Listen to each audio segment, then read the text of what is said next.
ഇന്ന് ഞാൻ പറയാൻ പോകുന്നത് എന്റെ കുട്ടിക്കാലത്ത് എന്നെ ഏറ്റവും കൂടുതൽ വിഷമത്തിലാക്കിയ ഒരു സിനിമയെ കുറിച്ചാണ്. അതായത് ഈ ഒരു ചിത്രം കണ്ടതിന് ശേഷം എനിക്ക് ഒന്ന് രണ്ട് ദിവസം നല്ല വിഷമമായിരുന്നു.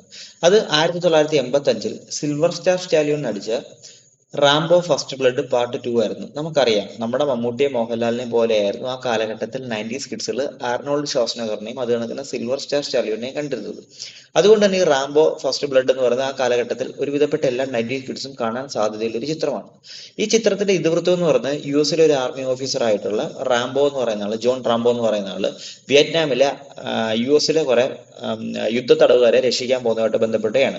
അപ്പൊ അങ്ങനെ ആ കാട്ടിൽ പോകുമ്പോൾ അവിടെ വെച്ച് ഇദ്ദേഹം ഈ വിയറ്റ്നാമീസ് ആർമീസിന്റെ പിടിയിലാവുകയും പിന്നെ അതിൽ നിന്ന് അദ്ദേഹത്തിനെ സഹായിക്കുന്നത് കോബോ എന്ന് പറയുന്ന ഒരു വിയറ്റ്നാമീസ് ഫ്രീഡം ഫൈറ്റർ ആണ്. അതിനുശേഷം അദ്ദേഹം ആ ഒരു ലേഡിയുമായിട്ട് പ്രണയത്തിലാവുകയും പിന്നെ അവരുടെ ഒരു സൗഹൃദവും അതോടൊപ്പം തന്നെ അവർ ഈ ഇവിടുന്ന് രക്ഷപ്പെടാനുള്ള ശ്രമവും ഒക്കെയാണ് ഒരു ഒരു കഥാസന്ദർഭം എന്ന് പറയുന്നത്. പക്ഷെ ഈ ഒരു പോരാട്ടത്തിനിടയിൽ ആ പെൺകുട്ടി മരിക്കുന്നുണ്ട്, ആ സ്ത്രീ മരിക്കുന്നുണ്ട്. അതിനുശേഷം അദ്ദേഹം ആ സ്ത്രീയുടെ മാലയൊക്കെ എടുത്ത് കഴുത്തിൽ അണിഞ്ഞുകൊണ്ട് തന്നെ ആ ഒരു ദേഷ്യവും കൂടെ വെച്ചുകൊണ്ട് ഇവരോടൊപ്പം ഫൈറ്റ് ഒക്കെ ചെയ്യുന്നുണ്ട്. അപ്പൊ ആ ഒരു സന്ദർഭം, ഈ പെൺകുട്ടി മരിക്കുന്ന ഒരു സന്ദർഭം എന്നെ ഭയങ്കരമായിട്ട് ഹോണ്ട് ചെയ്തായിരുന്നു.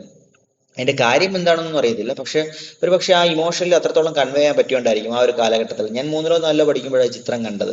അപ്പൊ അതിനകത്ത് ഈ ജോൺ റാംബോ എടുത്ത് ഈ പെൺകുട്ടി പറയുന്നുണ്ട് ഇവിടുന്ന് രക്ഷപ്പെട്ട് കഴിഞ്ഞാൽ എന്നെ അമേരിക്കയിൽ കൊണ്ടുപോകണമെന്നൊക്കെ.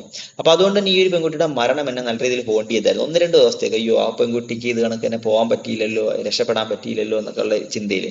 ഒരുപക്ഷെ ഇപ്പൊ അത് കാണാൻ വലിയ കാര്യമൊന്നും അറിയത്തില്ല. പക്ഷെ എന്നെ ആ ഒരു ചെറിയ പ്രായത്തിൽ ഇത് കണ്ടപ്പം ഇതിനകത്ത് ഈ ആക്ഷനും അല്ലെങ്കിൽ മറ്റ് വയലൻസിനേക്കാളും ഉപരി ഈ ഒരു പെൺകുട്ടിയുടെ മരണവും അതിനുശേഷം ജോൺ റാംബോയ്ക്ക് ഉണ്ടാവുന്ന ഒരു ഇമോഷണൽ വൾണറബിലിറ്റി ഒക്കെയാണ് എന്നെ ഒരുപാട് വേട്ടയാടിയത്. അവരുടെ ആ ഒരു എന്താ പറയുക ഒരു സ്നേഹവും കാര്യമൊക്കെ അതെനിക്ക് ഇപ്പോഴും ഓർമ്മയുണ്ട്. ഒരു പക്ഷേ ഞാൻ ഈ പറയുന്നത് 90s കിഡ്സിന് കുറച്ചും കൂടെ കണക്ട് ആവാൻ സാധ്യതയുണ്ട്.